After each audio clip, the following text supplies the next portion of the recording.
우리가 신앙생활을 하는 데 있어서 그 신앙을 조금 더 효율적이고 효과적으로 할 수 있는 방법은 없을까? 그냥 단순한 방법으로 단순하게 선택되어지는 것보다는 성경을 통해서 우리에게 가르쳐주는 원리들이라는 것이 있습니다. 누가 가르쳐주지 않았는데 이미 선진들이, 앞선 믿음의 사람들이 삶의 모습을 보면서 우리가 충분히 비교하면서 그 결과가 이렇구나. 그런 거 있잖아요. 봄에 씨를 뿌립니다. 농사를 전혀 해보지 않은 사람이 경험이 없다 보니 어느 때 씨앗을 심어야 될지 정말 어려운 것 중에 하나가 수박인 거예요. 수박이 차라리 노랗게 바뀌면, 즉 참외처럼 바뀌면 제가 알아보겠는데, 그래서 맨날 두들겨 봅니다. 옥상에 있는 수박을 두들겨 봤는데 이게 익었는지 안 익었는지 몰라가지고 한번 잘못 땄다가 익지도 않은 설 익은 수박을 보고 혼났습니다. 그 다음엔 어떻게 할까? 그래, 칼을 가져가서 삼각형으로 따가지고 지금 이거 이 속을 본다는 게 정말 어려워요. 근데 이제 농사의 경험이 있으면 요때쯤이면 이때쯤 되니까 이때 추수를 해야 되고 또 과일을 따는구나 알 수 있잖아요. 경험이겠죠. 그러나 우리가 꼭 직접적으로 경험하지 않냐고도 우리가 책을 통해서 정말 성공한 사람들 등등의 많은 사람들의 사례들을 보면서 그것을 가지고 우리가 학습할 수 있는 것들이 또한 지혜로운 자의 삶의 모습이겠죠. 마찬가지입니다. 물론 위인전에 대한 것들의 이야기들을 가만히 보면 그 위인전은 그야말로 화장실도 안 가는 것 같아요. 그들은 실수가 없습니다. 그렇기 때문에 그들의 모습을 보면 감히 범접할 수 없는, 그래서 존경받게 할 수밖에 없는 그런 대상의 인물이지만 성경의 인물들을 잘 보세요. 우리가 성경을 처음 읽고 성경 공부하는 분들이 성경 속에 읽다가 시험 드는 경우가 의외로 많아요. 왜냐하면 성경 속에 말하고 있는 등장하는 인물들이 생각 이상으로 참 악한 짓을 하고 있거든. 어떻게 이런 사람이 하나님의 마음에 합당한 자라고 얘기할 수 있어? 남의 유부녀를 이건 말도 안 돼. 근데 그가 이스라엘의 왕이 되네? 그리고 하나님이 기뻐한다라고 얘기하네? 이게 도대체 과연 이렇게 어떻게 해석할 것인가? 라는 다양한 사람들의 실수와 잘못된 이야기들, 그런데도 불구하고 그들에게 하나님의 은혜를 베푸시는 이야기들이 쭉 기록되어져 있습니다. 오늘 새벽 설교 때 제가 야곱에 대한 이야기를 아브라함과 비교해서 설명을 했습니다. 아브라함은 누가 가르쳐주지 않았습니다. 근데 습관인 것 같아요. 삶의 습관이겠죠. 약속한 가나안 땅에 딱 도착하자마자 그가 제일 먼저 선택했던 게 뭐였다? 단을 쌓았다. 그게 성경의 첫 시작을 하고 있어요. 근데 야곱은 어떻게 선택하는지 아십니까? 야곱이 형을 만나기 전 에서를 만나기 위한 두려움이 있었습니다. 그래서 막 그냥 지략을 짜요. 전략을 짭니다. 형을 맞이하기 위해 자기가 제일 앞서간 것이 아니라 어떻게 합니까? 자신들의 하인들을, 가족들을, 또 심지어는 그 많은 선물들을 앞장세워서 보냅니다. 그리고 형을 만났습니다. 서로 부둥켜 안고 그야말로 사랑을 나누는 과정들을 보게 되어진데, 중요한 거는 수컷이라는 곳에서 그가 첫 번째 했던 것이 형을 먼저 떠나보내고 자기가 여기서 머물겠다. 그곳에서 머물고 있었을 때 아마 이렇게 생각할 거예요. 정말 하나님 대단하시다.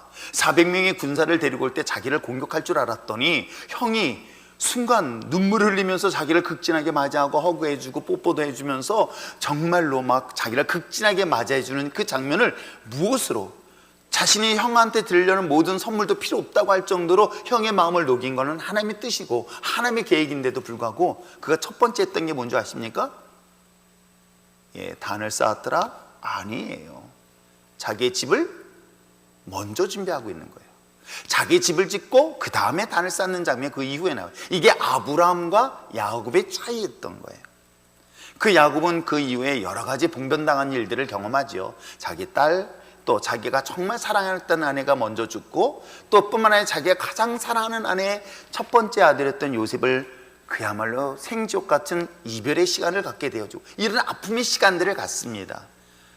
여러분의 인생에서 조금 더 성경이 가르치고 있는 지혜를 조금 더 그것을 잡을 수 있다면 굳이 힘들게 인생을 어리석을 정도로 돌아갈 필요는 없겠죠.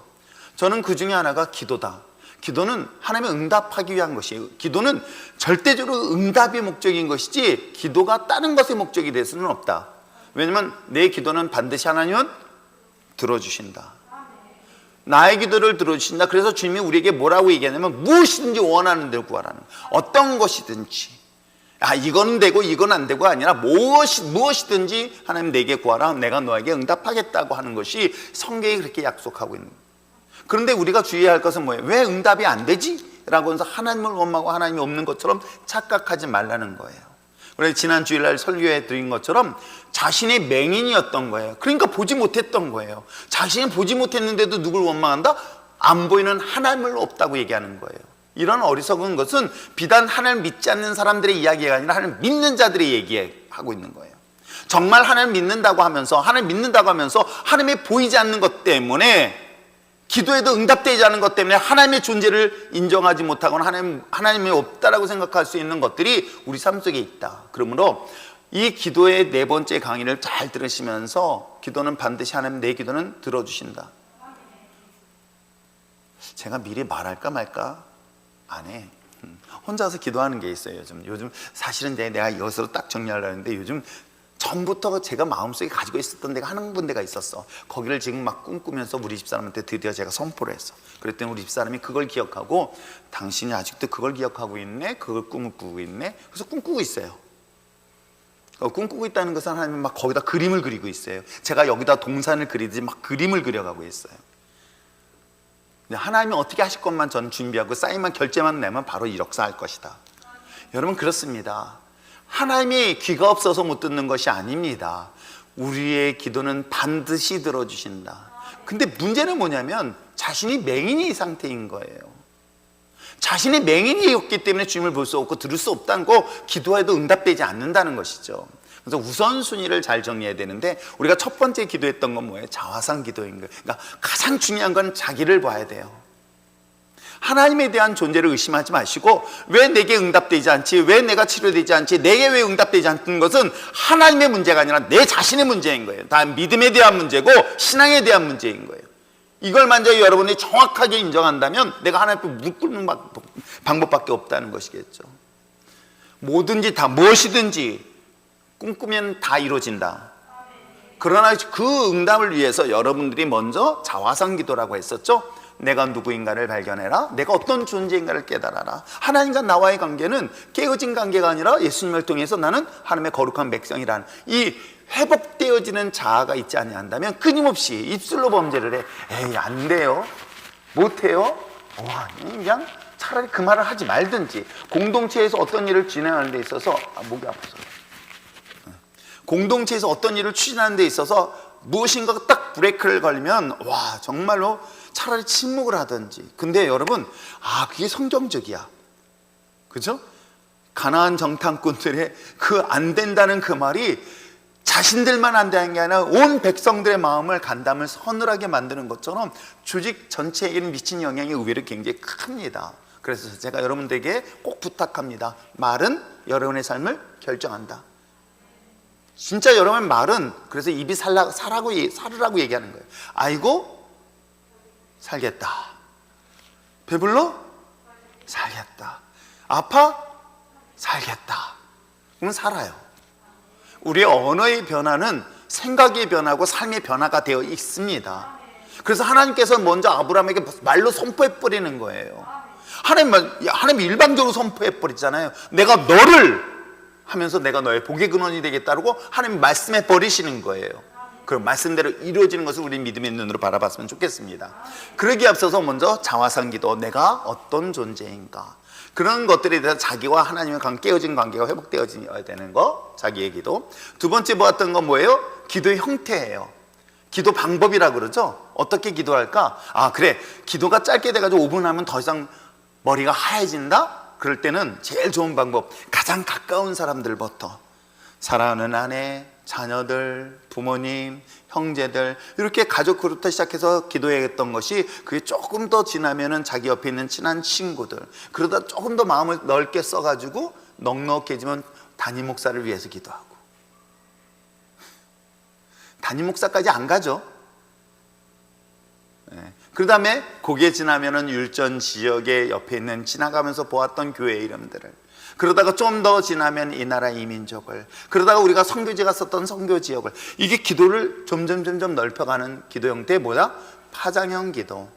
이게 밖에서 안으로 들어오는 기도 형태도 있고 안에서 밖으로 나가는 기도가 형태가 있습니다. 이걸 잘 못하겠으면 메모를 하세요. 저는 초기에는 가장 좋은 건 메모 기도 카드를 해라. 그러면 여러분 기도했던 것들을, 저는 제 일기 다이어리에다가 제 일기의 스케줄 막 그런 것들을 메모하듯이 필요한 것들은 꼭 메모를 해놓습니다. 그런데 여러분들이 그 기도 카드를 적어서 한 번쯤 그 구체적으로 기도하세요. 그러면 근데 구체적으로 기도하세요. 진짜 실질적으로 기도하세요. 실제적으로. 아세요? 정말 저는 어떤 그림을 그리며, 그건 집이 있습니다. 집을 그린다면 집을 벌써 지하부터 시작해서 집을 그려요. 제가 여기를 그리면서 여기를 1년 동안 그림을 그려요. 그림을 그려왔던 거예요. 그렇듯이 여러분은 기도의 제목들을 그렇게 구체적으로 기도하라. 이게 파장형 기도다. 자, 그렇다면 기도의 형태가 그렇다면 우리가 정말 신앙생활하면서 두 가지 실수를 한다 그랬죠? 하나는 외식하는 기도, 하나는 뭐예요? 중언부언 기도. 이 두 가지 기도가 하나님 보시기에는 되게 책망받을 만한 기도다. 그래서 오늘부터는 집에서만 식사하세요. 현지자매가 또 혹시 외식 기도, 그럼 외식하지 말라, 그 뜻 아니니까요. 네, 외식하는 기도와 그 다음에 뭐예요? 중언부언하는 기도에 대한 주의를 주기 위해서 하나님이 가르쳐준 기도가 뭐다? 주기도문이다. 자, 그러면 세 가지 기도 형태에 있다면 정말 하나님을 만날 수 있는 기도가 있어요. 그게 바로 성막형 기도예요. 여러분, 기도는, 예배는 모든 과정은 이 절차가 있어요.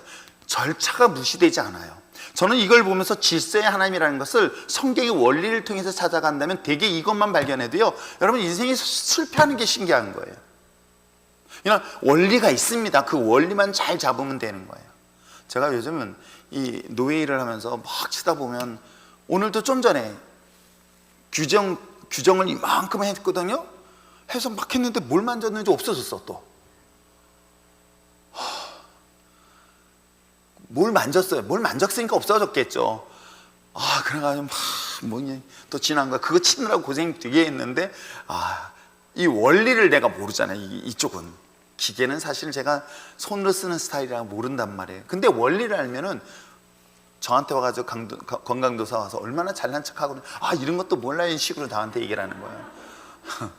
확 짜증나, 콕콕 확 치려다가 번호 붙이는데 뭐 쪽번호를 여기서 이거 숨기기 하시고 뭐 그러는데, 저 있잖아요, 거만한 듯이 제가 벌써 속으로 내가 넌 했어요.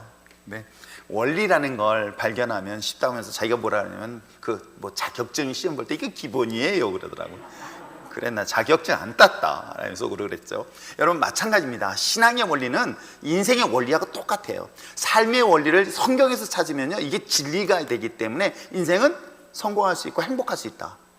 이게 원리가 여기 다 있습니다. 그래서 우선순위를 절대 바꾸지 마세요. 하여튼 세상에 무엇이라도 하나님 앞에 가까이 있으라. 내가 맡은 직분, 이거 원리 몇 가지가 있잖아요. 내가 예배에는 목숨 걸어라. 소리가 갑자기 줄었어. 제가 지난 주일날 그랬었죠. 신앙 고백은 딱 두 가지다. 입술로 고백, 삶의 고백. 그 입술로 고백은 주님이 나의 메시아 구원자입니다. 그러나 이 고백은 지금 우리가 입술로 하는 정도의 고백이 아니고, 이거는 목숨을 내놓는 고백인 거예요. 난 I am Christian이라는 말은 사실은 순교하겠다는 마음이에요. 근데 중요한 건 또 뭐예요? 그에게 worship, 무릎 꿇다. 그러니까 believe and worship, 이 두 가지 단어는 우리가 신앙을 생활하는 데 있어서 하나님 앞에 가장 기본적으로 고백하는 것들이에요. 이걸 통해서 마치 내 진짜 신앙에 대한 점검을 할 수 있는 중요한 도구라는 거예요. 내가 무엇 때문에 무엇을 두려워하겠습니까? 무엇이 무섭겠습니까? 내가 무서워하는 건 오직 하나님 외에는 그 어떤 것도 무서움의 대상이 될 수 없다. 만약에 세상에 두렵고 무서워서 어떤 것과 타협되어진다면 이미 그는 하나님보다 다른 것을 우상으로 섬기고 있다고 점검해도 틀림없는 것들이에요. 그랬더니 누가 그러더라고, 여러분 제발 남 판단하지 말고 자기 스스로를 점검하면 돼요. 자기가 그 삶을 살면서 성공하면 그 삶을 통해서 다른 사람이 선한 영향력을 미칠 줄 될 줄 믿습니다. 자, 그러면서 보여준 것이 오늘 성막형 기도. 이 성막형 기도는 특별히 우리가 우리 성막 강의를 할 때에 성막을 기준으로 해서 성소가 있습니다. 그 성소 안에 첫 번째 문을 들어가면 뭐가 있다? 마당에 두 가지가 있습니다. 들어가자마자 딱 첫 번째 만나는 데가 번제단. 그리고 번제단을 반드시 통과하고 난 다음에 뭐다? 물두멍이 있다. 이 두 가지가 성전 마당, 즉 성전 성소의 뜰 안에 있는 거예요. 그래서 이 성막 안에 들어가면 안으로 딱 들어가는 순간에 이 두 가지를 반드시 거친다. 그러면 그거를 거쳐야만이 어딜 들어가냐? 성소 안에 들어가는 거예요. 이 성소 안에. 이 성소 안에, 그러니까 성막 안에 있는 마당, 그리고 그 안에 성소라는 것이 있습니다. 텐트 모양으로 돼 있어요. 그 텐트 모양으로 딱 들어가면 왼쪽과 오른쪽과 앞에 세 가지가 있습니다. 왼쪽에는 촛대라는 것이 있어요. 7개 촛불 켜 있는 거, 촛대. 오른쪽에는 떡상 12개의 떡이 있어요. 그 다음에 가운데는 분향단, 향단이 있어요. 그리고 이 세 가지 절차를 거치고 나면 비로소 어딜 들어간다? 지성소 안에 들어가는 거예요. 거기에는 하나님의 언약궤, 하나님의 임재하심이 있는 거예요. 그래서 그곳에서 하나님을 만나게 되어지고 하나님의 역사하심을 경험할 수 있는 것이.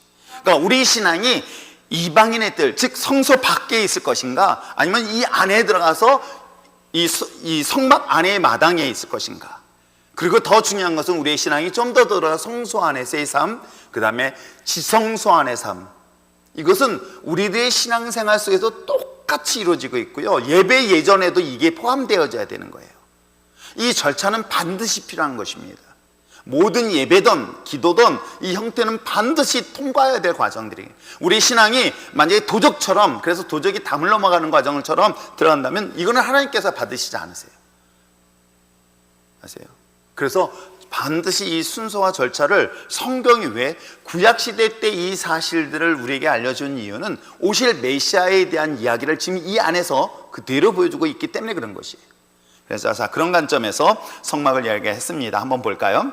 성막은 한번 읽어볼까요? 시작. 성막은 모세가 하나님의 지시를 받아 만든 광야 시대의 성전입니다. 성막을 히브리어로 미시칸이라고 하는데 이는 거주 또는 거처라는 뜻으로서 하나님께서 자신을 그 백성들이 나타내는 장소라는 의미를 담고 있습니다. 성막의 구성은 말씀드린 것처럼 성막들, 이 성막들 안에 뭐가 있다? 번제단과 물두멍, 그리고 그곳을 들어가면 성소가 있다. 성소 안에 세 가지가 있다. 뭐예요? 좌측에는 촛대, 오른쪽엔 우측에는 떡상, 앞에는 향단. 이 세 가지가 이 성소 안에 있어요. 그리고 그 안에 들어가는 것이 우리가 잘 아는 말씀의 법궤, 지성소 안에 있는 거예요. 아시겠죠? 그러면 우리가 성경을 읽을 때도, 성경을 읽을 때도 어떤 방법으로 읽어야 되는지 여기서 나와요. 사실은 성경을 읽으면서 물론 변화도 되어지지만 성경을 읽으면서 이 과정을, 절차를 걸으면 사실은 삶이 안 변할 수가 없는 거예요. 하나님을 만나고 안 변할 사람이 있을까요? 둘 중에 하나예요. 하나님 만나서 죽든지 하나는 살든지, 딱 두 가지예요. 그 대제사장이 들어가서 그곳에서 죽든지 살아나오든지 똑같습니다. 자, 성막은 신약 예수 그리스도를 상징하고 있습니다. 우리는 성막에 담겨있는 영적 의미를 통해 죄사함을 체험하고 또한 믿음을 고백하며 성령과 연합하는 기도를 드릴 수 있는 것이죠. 광야 시대 이스라엘 백성들의 구심점이 되어졌던 성막 양식은 오늘날 우리가 기도를 통해서도 똑같이 나갈 수 있는 거예요. 그러니까 성막이 가지고 있는 예배, 하나님을, 결국은 기도는 궁극적으로 하나님 앞에 나가는 거잖아요. 하나님 만나는 거죠. 기도를 통해서 하나님을 만나고 하나님의 소리를 듣는 거예요. 이해하시겠어요? 기도는 하나님을 만나고 하나님을 만나고 교제하는 시간이란 말이에요. 그 만나는 과정을 구약시대 때 이 성막의 절차를 통해서 우리에게 알려주고 있다. 그러니까 어떤 우리가 행위적인 그런 모습을 통해서 영적으로 우리가 해석해 줄 수 있는 그런 것으로 보여주면 되겠죠. 성막의 기도는 우리의 깊은 영적 체험을 차원의 기도의 세계로 인도할 수가 있다. 이거는 우리 보면 궁극적으로 이 기도의 모습을 갈 때 우리 소위 말해서 기도 속에 하나님의 깊은 임재하심을 경험하게 되는 거예요. 그러면 제가 얘기한 것처럼 파장형 기도든 뭐든 사실은 이건 다 없어져요. 자화상의 기도든 파장의 기도든 주기도문의 기도 형태가 아니라 이 기도 형태가 되어지면요, 기도는 내가 하는 게 아니라 성령님이 기도하게 하세요. 기도가 급하게 하게 하신단 말이에요. 아시겠습니까? 내가 뭘 의식적으로 하는 게 아니라 그냥 그분의 영에 의해서 기도를 시키시죠. 자, 그렇다면 말씀드린 것처럼 기도의 절차를 들어갑니다. 성막 절차의 이 절차는 반드시 기도와 똑같다. 자, 처음에 들어가는 데가 뭐이다? 번제단이다. 그럼 번제단은 뭐예요? 예수님이 날 대신하여 어린 양, 흠없는 양이 제단에 제물로 피를 뿌리고 죽었던 장소예요. 근데 내가 해야 되지만 누가 했어요? 예수님이 하셨어요. 그래서 예수님이 하셨기 때문에 그것에 대해서 우리가 할 수 있는 게 뭘까? 감사 찬양인 거예요. 아시겠어요? 그래서 우리가 처음에 할 때 예배 시작할 때도 그래요. 저도 예배 시작 처음 찬양이 아주 오래전에 찬양 인도할 때는 오프닝 찬양에서 가장 많이 부른 곡 찬양하라 내 영혼아 찬양하라 내 영혼아, 이 찬양만 계속 불러요. 우리 주일날 예배 때 맨 마지막에 시작하는 곡 어떤 곡인지 아시죠? 주님의 높고 위대하심을, 주님을 찬양하잖아요. 하나님을 찬양하는 것으로서 하나님 앞에 나가는 것은 죄인된 나를 위하여 죽으신 예수님에 대한 이름을 높여드리는 거예요. 이해하시겠죠? 자, 한번 읽겠습니다. 시작. 번제단은 성막 가운데 희생제물로 드리던 단입니다. 노스로 만든 이 번제단은 예수 그리스도의 십자가 구원을 상징합니다. 그러므로 번제단 앞에서는 우리는 예수 그리스도의 십자가로 구원을 주신 하나님을 찬양하는 것입니다. 이 번제단을 통하지 아니하고는요, 이건 정말 중요한 문제인 거예요. 여기를 통과하자면 그 다음은 나갈 수가 없어요, 원래가. 아시겠어요? 그래서 우리가 신앙생활은 죄인된 내가 주님께서 나를 위하여 죽으셨다는 이 놀라운 사실을 깨닫고 발견할 때, 비로소 그래서 사실은 이게 성소 안에 들어갈 수 있어요. 그러니까 우리가 성막 안에 들어가는 건 아무나 못 들어가요. 아무나 들어갈 수가 있는 게 아니에요, 사실은. 바로 예수님이 나를 위하여 죽으셨다는 이 사실을 믿고 그거에 대하여 내가 하나님을 찬양하는 것이다. 이해하시겠죠? 자, 그러한 찬양하는 곳으로 들어갔다면 그 다음에 뭐예요? 우리가 잘 아는 물두멍은 어떻게 해요? 제단에 제물 드리고 하나님 앞에 드렸던 것을 제사장이 그곳에서 옷을 갈아입고 씻는 거예요. 몸에 피가 묻었고 막 그랬을 거 아니에요. 짐승에 각을 뜨고 막 그랬으니까 거기서 새로운 하얀 세마포, 깨끗한 세마포를 갈아입어요. 그래서 그곳에서 자신의 더러운 것들을 다 씻는 장면들이 나옵니다. 그래서 그것은 뭐예요? 자기 죄를 고백하는 시간인 거예요. 한번 읽어볼까요? 읽겠습니다. 시작. 구약의 제사장들은 이곳에서 자신을 씻어 정결하게 하는 의식을, 이 물두멍은 성경을 위한 자백을 상징합니다. 그러므로 물두멍 앞에선 우리는 주님의 보혈을 의지하여 죄를 온전히 고백하는 것이죠. 그렇습니다. 물론 근본적인 죄는 예수님이 십자가를 통해서 죽으셨습니다. 그렇죠? 그렇기 때문에 오늘날 우리 삶 속에 들어지고 있는 더러운 죄악들을 주님 앞에 고백하는 거예요. 주님을 믿지 못하고 신뢰하지 못했던 것. 사실은 성경에서 우리가 성경 공부한 3가지 죄에 대한 얘기를 했었죠. 하나님 믿지 않는 거, 하나님 마음에 두기 싫어하는 거, 하나님 모르는 거. 이 3가지가 성경에서 말하고 있는 죄다. 윤리와 도덕적 기준의 죄로 우리가 생각하지 마세요. 내가 오늘 누굴 미워했어, 하나님 잘못했어, 그러지 마시고요. 정말 하나님 믿지 않는 거, 하나님 마음에 두기 싫어하죠. 죄를 지면 멀리 하게 되잖아요. 어때요? 우리 교회에서도 그런 일 많잖아요. 막 시험 들고 상처받고 막 열받고 막 땀 나면 교회 가기 싫어, 막 하나님 멀리 하고 싶어, 막 그러잖아요. 똑같아요. 하나님을 멀리 하게 된다. 이게 죄인 거예요. 어떤 거에 대한 것들이 얘기하는 게 아니라 그 마음을 하나님을 멀리 하게 되어지고 마음을 두기 싫어한단 말이에요. 아시겠죠? 이런 것들에 대한 것들을 주님 앞에 고백하는 거예요. 하나님 이런 죄를 졌습니다 라고. 자, 이 과정이 끝나고 난 다음에 비로소 새로운 옷을 갈아입는 거예요. 내가 입는 게 아니라 하얀 세마포를 입고 어디를 들어가요? 바로 우리가 잘 아는 성소 안에 딱 들어갑니다. 성소 안에 들어가면 왼쪽에 뭐가 있다고요? 촛대가 있습니다. 촛대라는 건 뭔지 아시겠죠? 불을 켜는 거예요. 불을 켜는 거. 무엇을 상징하는지 아시겠죠? 네, 성령의 임재하심을. 그러니까 기도할 때 하나님을 찬양합니다. 그러니까 우리가 기도할 때 기도의 제목을 처음부터 막 하나님 하고 오지 마시고요. 이런 찬양을 통해서 들어가도 참 좋아요. 하나님을 찬양하십시오. 하나님을 찬양하면 찬양을 깊이 들어가요. 깊이 들어가다가 주님의 십자가의 보혈로 주님 나의 죄를 씻어주시옵소서. 정결한 마음을 내게 허락하여 주시고 하나님의 거룩한 영이 떠나지 않게 하여 주시옵소서 라는 마음으로 찬양을 합니다. 이런 찬양을 하면서 그 다음에 죄가 용서되어진 것, 다음에 뭐예요? 하나님의 성령의 임재하심을 위해서 기도하는 거예요. 하나님의 성령의 임재하심.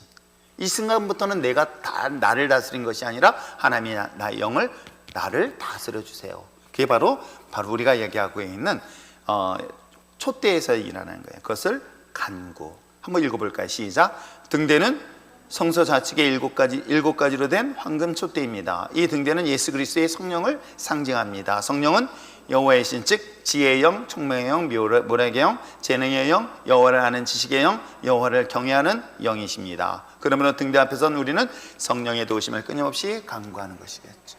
그럼요. 그러기 전에 뭐 해야 된다? 주님의 십자가의 피로 나를 씻어주시고, 주님을 찬양하고 주님의 피로 나를 씻어주시고, 나의 죄를 더러운 것들을 고백하고 그 다음에 하나님의 성령의 임재하심이 임하여 주시옵소서. 이것만 깊이 들어가면요, 성령의 순간 우리 삶 속에 확 나를 다스리세요. 아시겠죠? 자, 그 다음에 떡상을 들어갑니다. 오른쪽에 떡상입니다. 그 헌신이라는 것을 보고 있는데 한번 읽어보겠습니다. 시작. 진설병 상은 성소 우측에 12덩어리의 떡을 올려놓은 상입니다. 이 진설병은 그리스도의 말씀을 상징합니다. 육체를 위하여 음식을 먹듯 영을 위하여 말씀을 먹어야 합니다. 그러므로 진설병 앞에선 우리는 날마다 그리스도의 말씀을 먹고 소함으로 새로운 힘을 얻어야 하는 것이죠. 아시겠죠? 그래서 말씀을 여러분 왜 읽게 하고 또 말씀을 읽게 할 뿐만 아니라 암송하는 이유가 뭐 때문인지 아시겠습니까? 그러니까 이렇게 생각하시면 돼요. 자, 한번 봅시다. 내가 하나님 앞에 성소 앞에 섰습니다. 하나님, 정말 나를 위하여 죽으신 그 주님 때문에 감사합니다. 정말 하나님 위대하십니다. 또 성격 급해가지고 다 앞에 거 다 빼버리고 막 그러려 하지 마시고요. 그냥 하나님의 영이 임재하심을 위한 과정들이에요. 그러니까 하나님을 정말 찬양합니다. 전심으로 찬양하길 원합니다. 라고 하나님을 찬양하십시오. 그리고 난 다음에 순간순간 내 허물과 죄들, 하나님을 믿지 못했던 것들, 하나님을 마음에 두기 싫었던 것들을 고백하는 거예요. 하나님 하나씩 하나씩, 이걸 하나씩 하나씩 고백하는 순간에 주님께서는 어떤 일이 일어나냐면 그 자리에 성령의 임재하심을 역사하세요. 하나님의 성령이 그 순간에 임재하신단 말이에요. 그럼 성령이 강하게 역사하시면서 내게 새로운 언어를 통해서 기도하게 하던 성령이 강하게 붙잡게 하죠. 성령이 강하게 역사하시면서 무엇이 떠오르는지 아십니까? 하나님 말씀을 주세요. 아세요? 그래서 기도는 사실은 이런 형태로 일어나요. 아시겠어요? 그게 바로 진설병, 하나님의 말씀의 역사가 일어나는 것이다. 그러고 난 다음에 어디예요? 향단 앞에 쓰는 거예요. 향단은 우리 계시록에서 이야기하고 있는 것처럼 성도의 기도를 하나님에 담아서 천사가 올려주는 그런 곳이기도 합니다. 자, 한번 볼까요? 자, 감사의 단계 분향단 읽겠습니다. 시작. 분향단은 성소 중앙에 향로가 놓여진 단입니다. 이 분향단은 기도를 통한 감사를 상징합니다. 분향단 앞에서는 우리는 범사에 넘치는 은혜, 성령 충만함을 주신 하나님을 경배하며 기도를 들어주신 모든 결과에 대하여 감사하는 기도를 드리는 것이겠죠. 그러니까 우리가 구하여 기도하는 것들이 뭘까? 근데 구하여 기도하는 것에 대하여 하나님 앞에 간구하다 보면 아까 말씀을 통해서 내가 기도가 이게 기도의 형태들을 다 이루어지는 거죠. 내 기도가 응답 하나님 앞에 간구하면서 죄의 허물을 용서하였고 성령의 임재하심을 경험합니다. 하나님 말씀을 주십니다. 그러면서 나의 기도가 같이 여기서 어우러질 때 순간 기도할 때마다 어떻게 해요? 하나님의 응답되어진 것을 그 자리에서 느낄 수 있어요. 하나님을 찬양하는 것들에 대해서. 그리고 나의 기도를 간구하는 것도 분향단에서 이루어지는 거예요. 하나님이 이러이러한 기도를 이렇게 하면서 자기의 구체적인. 근데 이때는 사실 자기 이성적, 물론 초기의 훈련이에요. 이건 훈련 방법으로 할 수 있는 방법도 있어요. 그래서 메모를 하라는 것도 이런 방법이에요. 근데 이렇게 훈련을 하다가 왜 그랬을까? 잘 생각해 보세요. 이스라엘 백성들도 이 방법을 훈련시켰던 거예요. 아세요? 이런 과정을 통해서 훈련시켰으면서 나중에 예수님의 십자가 죽음의 사건을 이 전체 사건을 통해서 깨닫게 해주는 거예요. 이해하시겠어요? 그래서 구약의 말씀에 대한 훈련, 그 훈련이 예수님의 십자가를 통해서 완성되어진다. 그래서 이 기도도 이 작은 훈련 중에 하나다. 이해하시겠습니까? 그래서 향단에서는 자신의 간구하는 기도를 하나님 앞에 구하여 기도하십시오. 그리고 마지막 지성소 안에 들어갑니다. 마지막 하나님의 거하시는 곳이에요. 자, 그것은 임재예요. 읽겠습니다. 시작. 언약궤는 지성소 안에 있는 십계명 만나 항아리 아론의 쌍난 지팡이가 넣어둔 법궤입니다. 이 언약궤는 예수 그리스도를 임재를 의미합니다. 그러므로 언약궤 앞에선 우리는 매일 삶 가운데 주님의 임재하심을 보고 느끼는 은혜를 체험할 수 있도록 기도하는 것입니다. 그러니까 하나님의 강력하게 만나는 것이겠죠. 이것이 짧은 시간 동안의 예배의 삶을 산다면 이 자체 삶이 매일같이 이루어진다면 상상해 보세요. 하나님이 살아계심을 직접 경험하고요, 직접 체험하고 직접 만나고 이런 삶이 되어지면 어떤 삶이 될까요? 그래서 제가 지난 시간에 말씀드렸죠. 소경 어떻습니까? 소경은 앞을 볼 수 없기 때문에 두려운 거예요. 혹시 제가 주일날 설교하고 난 다음에 집에 가서 안대로 가리고 한번 걸어본 적 있나요? 한 명도 없어. 그럼 오늘이라도 해보세요. 가서 이따 집에 가서 안대를 가리고 거실에서 짧은 거리 한 5m 정도를 한번 진짜 걸어보세요. 그 짧은 거리인데 처음엔 잘 가요. 그런데 갑자기 앞에 유리창, 거실에 있는 유리창이나 아니면 저 이 베란다, 이 생각이 잡히면 못 가요. 정말. 그 다음부터는 다리를 쭉 밀어요. 걸릴까봐, 걸리는 데 생길까봐. 그럼 만약에 풀어보세요. 누가 그렇게 만약에 풀어놓고 바닥을 그렇게 된다면 그건 맞아요. 장판 망가뜨린다고. 여러분 무슨 얘기인지 아시겠죠? 그 얘기는 뭐냐면 내가 앞을 볼 수 없기 때문에 두려운 거예요.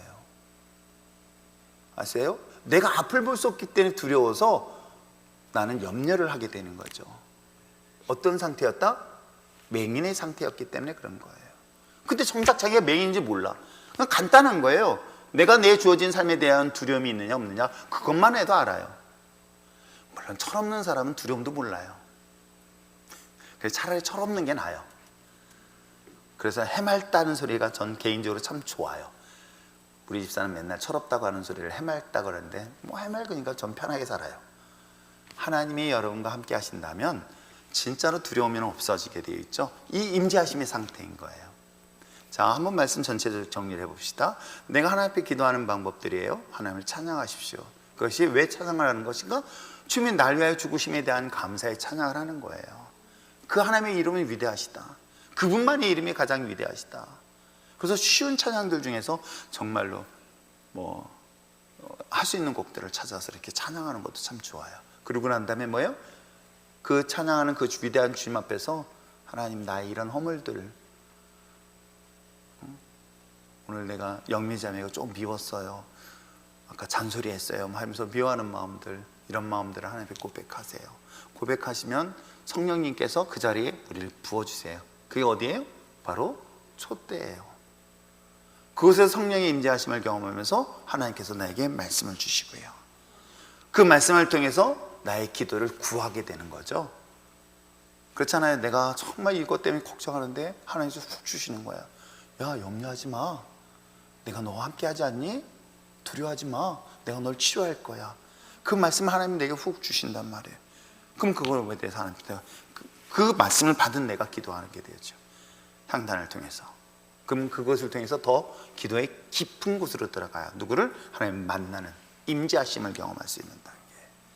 그때는 정말 입신도 할 수 있어요. 제가 이제 계속 기도하면서 하나님, 우리 교회가 마지막 부분에서는 정말 마지막 늦은 비의 사건이 이 교회를 통해서 다시 한번 회복될 수 있도록 정말 그렇게 은혜를 사모하는 자들에게 강한 성령의 불 같은 역사들이 일어나서 말씀으로 준비되어 있죠. 충분히 훈련된 저들이 하나님의 성령의 아름다운 열매를 가지고 하나님의 영광을 나타낼 수 있는 마지막 정말 증인의 삶을 살 수 있도록 기도하고 있거든요. 바로 그것이 하나님의 거하시는 지성소의 기도다. 아시겠습니까? 이걸 머릿속에 구체적으로 염두에 두시고요. 그런 기도의 형태를 몸에 자연스럽게 배게 하세요.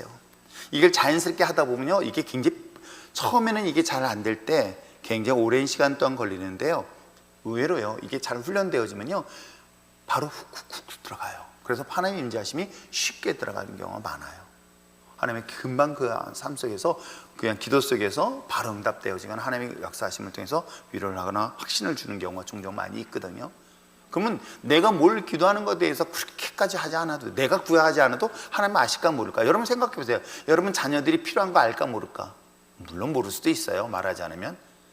그러나 대부분이 아이가 뭘 필요한지는 알잖아요.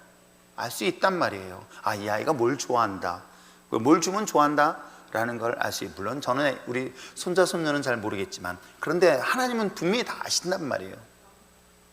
그 전에 이 가장 지켜야 될 이 성막 기도는 기도 생활 속에서 너무나 중요한 것이다. 그래서 맨 마지막으로 제가 이 성막 강의를 넣어준 것입니다. 그 다음에 프리덤의 단계가 들어간다. 마침내 지성소 안에서 하나님의 보좌에 이르게 됩니다. 여기에서 우리는 마음을 열고 모든 기도 제목을 다 내어놓는데 하나님과의 기도를 통한 깊은 교제, 나누게 되는 거죠. 그러니까 이때는 기도가, 우리가 처음에 초보들의 기도는 내가 구하고 막 그래요. 사실은 대화를 나눈다고 보시면 돼요. 기도가 하나님과 대화를 나눈 거예요. 하나님 이건 어떻게 했을까요? 그럼 하나님이 이렇게 해요. 그럼 하나님이 응답하시고, 내가 이렇게 하면 이렇게 해주시고, 하나님이 이걸, 그러니까 내가 필요한 것들을 대화를 나눈 장면처럼 하나님과 그런 깊은 단계를 갈 수가 있습니다. 아시겠죠? 그래서 그런 확신을 가지고, 그 비밀을 가지고 또 내 삶 속에서 적용을 살면 됩니다. 자, 7단계, 그러니까 7단계는 결과적인 것이고 6단계를 꼭 기억하세요. 처음에 뭐다? 번제단, 그 다음에 물두멍, 그 다음에 왼쪽에 촛대, 오른쪽에 떡상, 그 다음에 향단, 그 다음에 성서, 지성서. 이런 기도의 형태들로 임재하심을 위해서 기도하시는데, 여기서 첫 번째가 제일 중요한 거예요. 성막 기도는 제일 중요한 것이 뭐예요? 바로 예수님이 날 위해 죽으셨던 그 번제단 사건인 거예요. 그래서 이 번제단과 물두멍을 통과해야만이 성소 안에 들어갈 수 있어요. 여기는 반대가 될 수도 있어요. 떡상이 될 수 있고 촛대가 될 수도 있어요. 이런 어느 정도 바뀔 수 있지만, 내가 이 번제단이니까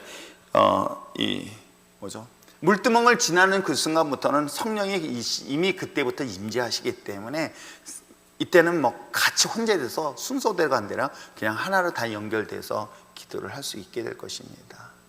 이해하시겠죠? 이걸 잘 기억해서 삶에서 잘 적용해서 여러분의 기도가 여러분의 것으로 만들었으면 참 좋겠습니다. 자, 마지막으로 성막 기도에 유익한 것, 첫째, 그럼요. 이건 정말 중요한 원리예요. 네, 원리예요. 이 원리를 절대 무시하지 마시기 바랍니다. 두 번째는,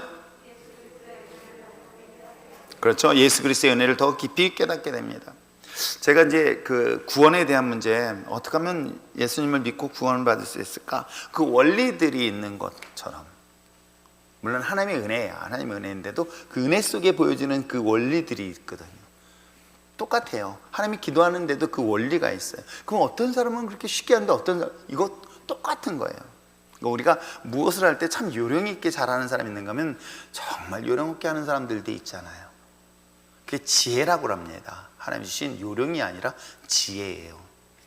자, 세 번째는 성령께서 인도하시는 기도 훈련을 체험하게 됩니다. 그럼요. 그러니까 육의 기도가 아니라 영의 기도가 가능하다는 거겠죠. 네 번째는 신앙생활의 전체 조감들을 한눈으로 볼 수 있다. 이 성막이 사실은 전체적인 그림을 보는데 중요한 역할을 하고 있습니다. 아시겠죠? 이런 기도 형태에서 4가지 기도, 우리가 잘 아는 자화상, 그 다음에 파장형, 그 다음에 주님이 가르쳤던 주기도, 그 다음에 마지막 성막기도. 그러나 이 3가지 중에서 가장 중요한 건 성막기도다. 이 성막기도를 꼭 기억하면서 하나님의 임재하심 속에 더 깊이 나갈 수 있는 저와 여러분 됐으면 참 좋겠습니다. 질문.